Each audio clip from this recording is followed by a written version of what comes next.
Faz alguns meses que nem sequer penso nisso, mas de alguma forma meu cérebro lembra disso de vez em quando. Eu estava cuidando do meu irmão mais novo quando eu tinha 17 anos e ele 5, eu acho. Meus pais saíram à noite, então fiquei encarregado de levar meu irmãozinho para a cama em um horário decente. Bruno adorava tomar banho antes de dormir. Muitas crianças parecem odiar banho, mas Bruno adorava. Ele tinha um pequeno balde cheio de brinquedos que usava na banheira. Tudo que meus pais precisavam fazer era sentar na tampa do vaso sanitário e deixá-lo brincar. Nessa noite, levei meu videogame portátil comigo para jogar enquanto ele brincava na banheira. Lembro-me de ter que inclinar a cabeça para o lado para que a luz não refletisse e me permitisse ver melhor a tela. Coloquei o videogame no balcão e enfiei a mão na banheira para fechar o ralo. Liguei a água e verifiquei se estava saindo na temperatura adequada. Bruno estava brincando em seu quarto, esperando o banho ficar pronto. Sentei-me no vaso sanitário e esperei a banheira encher um pouco antes de chamá-lo. De repente, ouvi um som de sucção e olhei para a banheira. A tampa do ralo estava um pouco saliente, o que permitia a passagem de água e produzia um som de gorgolejo da água sendo puxada. Enfiando um dedo na água de 1 centímetro de profundidade, pressionei a tampa de volta para baixo. Ficou. Assim que a água subiu alguns centímetros, chamei Bruno. Ele correu para o banheiro em alta velocidade, nu, e pulou na banheira. Eu gritei enquanto tentava defender meu videogame dos respingos da água. Ele imediatamente pegou seu balde de brinquedos do lado da banheira e os jogou na água. Eu me acomodei para jogar um pouco de Pokémon. Bruno é espalhafatoso. Quanto mais alto a água ficava, mais risco meu videogame corria.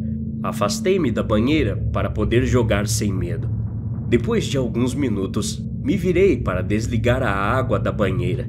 Foi quando ouvi algo. Bruno, para um minuto, eu disse, estendendo meu braço. Ele fez uma pausa. A água parou. Ouvi outro gorgolejo de água sendo sugada de novo. Empurrei alguns brinquedos para o lado e notei que a tampa estava entreaberta novamente. Suspirei e a apertei, tentando fechar melhor. O barulho então parou. Bruno deve ter chutado com o pé ou algo assim, pensei na hora. Ele continuou brincando e eu voltei para meu videogame, de costas para a banheira. Lembra de lavar o cabelo, viu? Eu disse a ele por cima do ombro. Ele vinha fazendo isso sozinho há alguns meses, insistindo que podia cuidar de si mesmo. Mas ele não respondeu quando falei isso. Olhei para ter certeza de que ele me ouviu e gritei de susto. Sua cabeça estava debaixo d'água e seus braços e pernas se agitavam descontroladamente. Joguei meu videogame de lado e agarrei sua cabeça, que estava do lado do ralo. Tentei com força puxá-lo para fora d'água, mas sua cabeça estava presa. Estendi minha mão para a frente de seu rosto, tentando descobrir como ele estava preso. Seu cabelo estava sendo sugado para o ralo. Meu dedo enfiou no buraco acidentalmente e me assustei instantaneamente quando senti algo frio. O som de sucção pôde mais uma vez ser ouvido sobre os respingos. Agarrando a mecha de cabelo que estava presa no ralo, puxei o mais forte que pude. Minhas roupas estavam ensopadas de tanto espirrar água, mas apoiei os joelhos na banheira e puxei. Os movimentos de Bruno começaram a diminuir e eu entrei em pânico. Então, sua cabeça foi solta e ele voou para a superfície ofegando e cuspindo. Eu o puxei para fora d'água e o enrolei em uma toalha enquanto ele se ajoelhava, tossindo água. Olhando para dentro da banheira, vi algo preto recuar para o ralo antes que a tampa fosse puxada de volta. Bruno, você tá bem?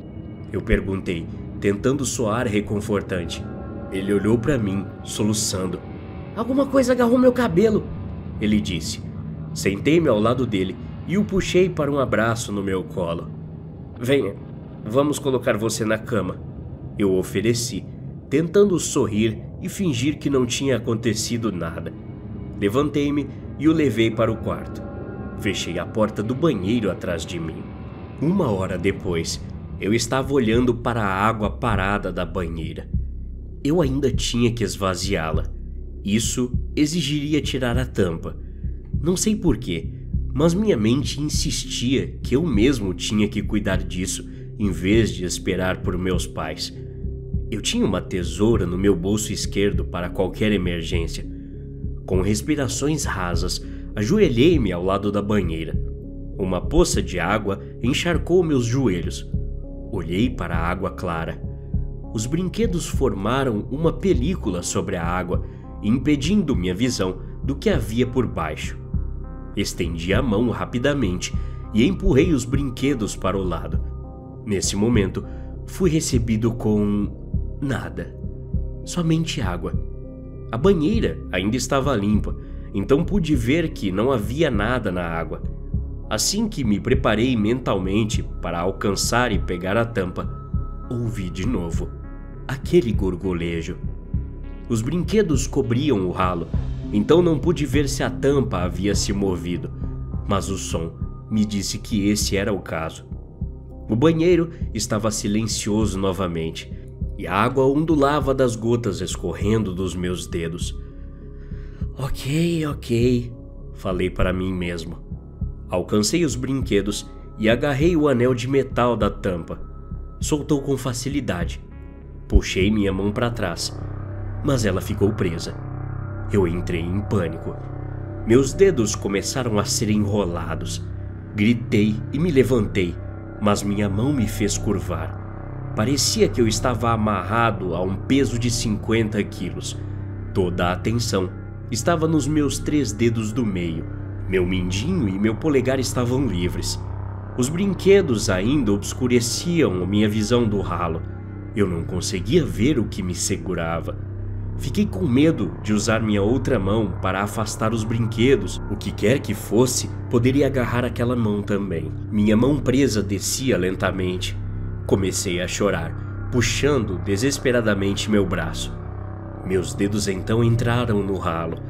O ralo da nossa banheira era apenas um buraco aberto, sem vigas transversais para bloquear a entrada. Meus dedos foram cada vez mais fundo, mas meu polegar e mindinho não tinham entrado. Eles estavam de cada lado do buraco, tentando soltar os outros dedos. Senti uma dor crescendo em meu mindinho, mas não consegui me ajustar o suficiente para fazê-la desaparecer. Houve um estalo repentino e meu dedo mindinho explodiu de dor.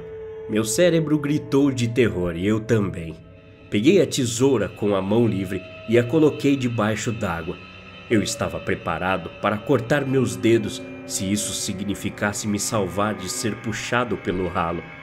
De repente, fui capaz de afastar minha mão do ralo alguns centímetros. Era tudo o que eu precisava. Nesse momento, uma grande ondulação se expandiu do ralo, espalhando-se para o resto da água que baixava. Um pequeno fluxo de bolhas escapou para a superfície. Finalmente, tirei minha mão da água, soluçando de dor. Uma massa negra, viscosa e irregular estava agarrada aos meus 3 dedos. Só consegui inspecioná-la por um momento antes daquilo ficar claro como água e pingar de volta na banheira como um líquido. A banheira continuou a escorrer a água enquanto eu fugia do banheiro. Meus pais me levaram ao hospital por causa do dedo mindinho que acabou quebrando. Eu disse a eles que tinha batido ele na porta, porque, no fim das contas, sabia que eles não acreditariam em mim. Até hoje, meu dedo mindinho torto me lembra da terrível experiência. Meu irmão não se lembra de nada, para a sorte dele. Tenho 26 anos agora. Enquanto os médicos cuidavam do meu mindinho naquela época, eles também viram meus outros 3 dedos sangrando e perguntaram o que havia acontecido. Não me lembro o que falei, mas dei alguma outra desculpa. Quando inspecionaram meus dedos com um pouco mais de cuidado, encontraram centenas de perfurações impossivelmente pequenas, quase como se centenas de dentes tivessem afundado em meus dedos. Até a próxima. Obrigado.